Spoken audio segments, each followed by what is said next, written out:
बिस्मिल्लाहिर्रहमानिर्रहीम। आज के लेक्चर में हमने क्या पढ़ना है कि टाइप ऑफ मैट्रिक्स। आज हम टाइप्स ऑफ मैट्रिक्स के बारे में पढ़ेंगे। तो उससे पहले आपको मैं मैट्रिक्स की डेफिनेशन बताती हूँ। मैट्रिक्स की डेफिनेशन हमने पहले लेक्चर में मैंने आपको पढ़ाई है, मैंने बताई थी कि तफसील से बताई थी और उसके आर्डर के बारे में भी बताया था। मैं सरसरी सा फिर से बता देती हूँ कि मैट्रिक्स क्या होता है कि rectangular arrangements of numbers enclose by pair of bracket is called matrix. यानी रेक्टेंगुलर अरेंजमेंट होगी नंबर्स को और उनको हम ब्रैकेट में क्लोज कर देंगे तो हमारे पास एक मैट्रिक बन जाएगा। फिर उसका आर्डर बताया था, मैंने बताया था कि मैट्रिक्स के अंदर जो डिजिट होते हैं उनको एलिमेंट्स या एंट्रीज बोलते हैं। मैट्रिक्स को हमेशा कैपिटल लेटर से रिप्रेजेंट करते हैं। और रेक्टेंगुलर इसमें जो हॉरिजेंटल एंट्रीज होती हैं या हॉरिजेंटल लाइंस होती हैं वो किसको रिप्रेजेंट करती हैं, रोज़ को। और वर्टिकल लाइन जो होती हैं वो कॉलम को रिप्रेजेंट करती हैं। आज हम टाइप्स पढ़ेंगे, मैट्रिक्स की टाइप्स पढ़ेंगे और उनकी कुछ एग्जांपल्स देखेंगे। सबसे पहले रो मैट्रिक्स। रो मैट्रिक्स क्या होता है? A matrix having single row, यानी ऐसा मैट्रिक्स जिसकी सिर्फ एक रो होती है उसको रो मैट्रिक्स बोला जाता है। अब रो मैट्रिक्स की क्या होती है कि रो तो उसमें सिर्फ एक होती है लेकिन कॉलम एक या एक से ज़्यादा यानी एन तक कॉलम हो सकते हैं। उसके लिए कोई हमारे पास पाबंदी नहीं है कि कितने कॉलम होंगे, सिर्फ रो एक होनी चाहिए। अब देखें मैंने इसकी एक एग्जांपल लिखी है, m = 3 4 5। अब देखें इसमें कितने कॉलम हैं? 3 कॉलम है, रो सिर्फ एक है, तो ये हमारे पास एक रो मैट्रिक्स है। अब कॉलम मैट्रिक्स क्या होता है? अब मैट्रिक्स हैविंग सिंगल कॉलम। जिस तरह रो के लिए सिंगल रो होनी चाहिए, कॉलम के लिए सिंगल कॉलम होना चाहिए। अब इसकी रोज़ एन तक हो सकती हैं लेकिन कॉलम हमेशा 1 ही होगा तो हम उसको कॉलम मैट्रिक्स बोलेंगे। अब इसका L = 1 2 3 ये एग्जांपल लिखी है। फिर सिंगल्टन मैट्रिक्स। सिंगल्टन मैट्रिक्स ऐसा मैट्रिक्स होता है जिसमें सिर्फ एक एलिमेंट हो। अब मैट्रिक हैविंग सिंगल एलिमेंट या सिंगल एंट्री। अब जैसे A = 1 मैट्रिक 1, B = 5 etc, यानी आप उसमें कोई 1 अच्छा ABC स्मॉल अल्फ़ाबेट्स की फॉर्म में भी आप लिख सकते हैं मैट्रिक्स को। फिर उसके बाद नल और ज़ीरो मैट्रिक्स। तो नल और ज़ीरो मैट्रिक्स क्या होता है? इफ़ ऑल द एलिमेंट्स और entries of the matrix are zero then this is called zero matrix. यानी ऐसा मैट्रिक्स जिसकी तमाम एंट्रीज ज़ीरो हों हम उसको नल मैट्रिक्स भी बोलते हैं और ज़ीरो मैट्रिक्स भी बोलते हैं। इसकी 2 एग्जांपल मैंने लिखी हैं। A = 0 और B = 0 0 0 0 0 0 0 0 0। अब देखें A का आर्डर क्या है? 1x1 और B का आर्डर है 3x3। पहली वीडियो में मैंने आपको तफसील से बताया है। तो अगर आपने मेरी वीडियोज़ आपको मेरी पसंद आ रही हैं तो प्लीज़ मेरे चैनल को सब्सक्राइब करें और बेल आइकन को प्रेस करें ताकि आपको नई वीडियोस के नोटिफिकेशन मिलते रहें। अब हम पढ़ेंगे स्क्वायर मैट्रिक। स्क्वायर मैट्रिक ऐसा मैट्रिक होता है a matrix having same number of rose and column, यानी ऐसा मैट्रिक्स जिसमें नंबर रोज़ और कॉलम के इक्वल होंगे। अगर 3 रोज़ हैं तो 3 कॉलम होंगे, 2 रोज़ हैं तो 2 कॉलम होंगे, 1 रो है तो 1 कॉलम होगा और अगर n रोज़ हैं तो n ही कॉलम होंगे। अब देखें ये मैंने 2x2 आर्डर का लिखा हुआ है। तो ये देखिए आपके पास A B C D या C = 1 2 3 4 ये 2x2 आर्डर के हैं तो आपके पास स्क्वायर मैट्रिक्स हैं। ऊपर देख लें ये B 3x3 आर्डर का है तो ये भी आपके पास एक स्क्वायर मैट्रिक है। बिस्मिल्लाहिर्रहमानिर्रहीम। अब हम पढ़ रहे हैं रेक्टेंगुलर मैट्रिक्स के बारे में। रेक्टेंगुलर मैट्रिक्स क्या होता है? इफ़ नंबर ऑफ रोज और columns are not equal then this is called rectangular matrix. ऐसा अब देखें हमने पहले पढ़ा स्क्वायर मैट्रिक्स जिसमें नंबर ऑफ रोज और कॉलम इक्वल होती हैं।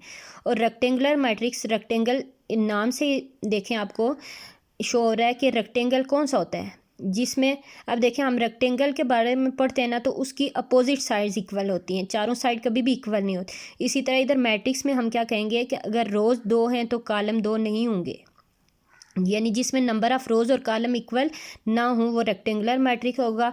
अब 2 एग्जांपल हमने लिखी हैं, देखें 1 2 3 4 5 6 इसमें 2 रोज़ हैं और 3 कॉलम हैं, ये एक रेक्टेंगुलर मैट्रिक है 2x3 आर्डर का।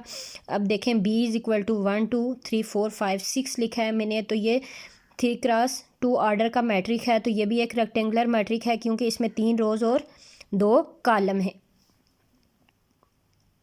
Diagonal matrix, a matrix is said to be diagonal if all its non diagonal entries are zero. Non diagonal entries यानी ऐसा मैट्रिक्स जिसकी नॉन डायगोनल एंट्रीज ज़ीरो होंगी और डायगोनल एंट्रीज ज़ीरो नहीं होंगी, वो आपके पास एक डायगोनल मैट्रिक्स होगा। डायगोनल एंट्रीज या प्रिंसिपल डायगोनल, देखें जैसे बी मैट्रिक्स है, इसमें मैंने शो किया हुआ है ये लाइन लगा के 1 और 2, ये आपके पास प्रिंसिपल डायगोनल भी इसको बोलते हैं या डायगोनल भी बोलते हैं।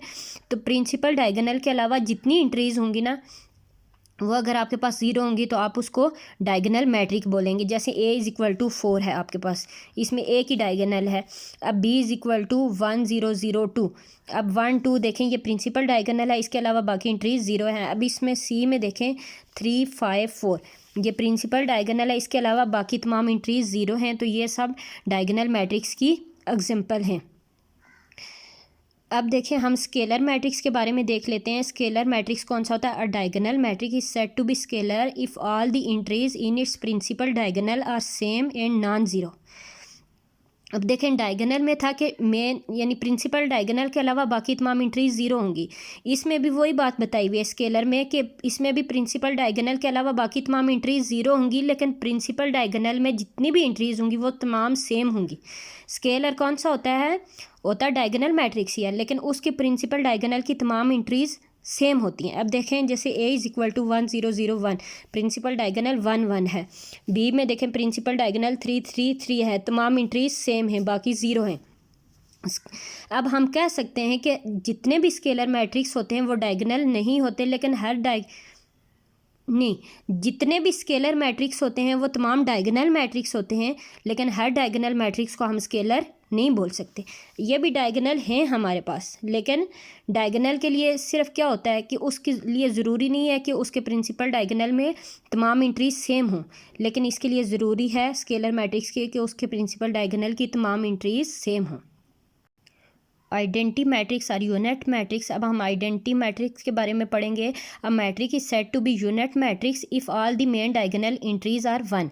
अब देखें ये भी एक डायगोनल मैट्रिक्स ही होता है, लेकिन आइडेंटिटी के लिए क्या होता है कि उसके मेन डायगोनल में तमाम एंट्रीज प्रिंसिपल डायगोनल में या मेन डायगोनल में तमाम एंट्रीज 1 होनी चाहिए। अब देखें डायगोनल के लिए क्या था कि प्रिंसिपल डायगोनल में कुछ भी लिखा जा सकता है, बाकी तमाम ज़ीरो होंगी।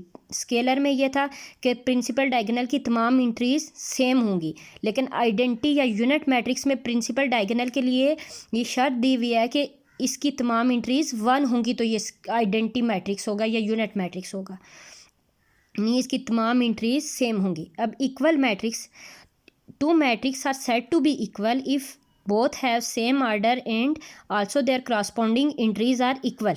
यानी दो मैट्रिक्स कब इक्वल होंगे? जब उनके आर्डर भी सेम होंगे और उनके अंदर जो एंट्रीज हैं वो भी सेम होंगी।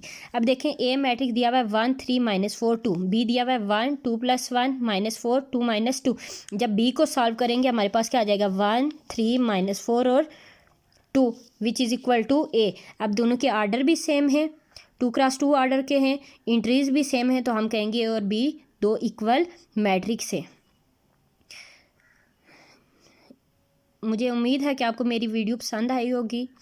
तो अगर आपको कोई कन्फ्यूजन है तो आप मुझे कमेंट्स कर सकते हैं या मेरी जीमेल आईडी पे मुझसे कांटेक्ट कर सकते हैं। अल्लाह हाफिज़।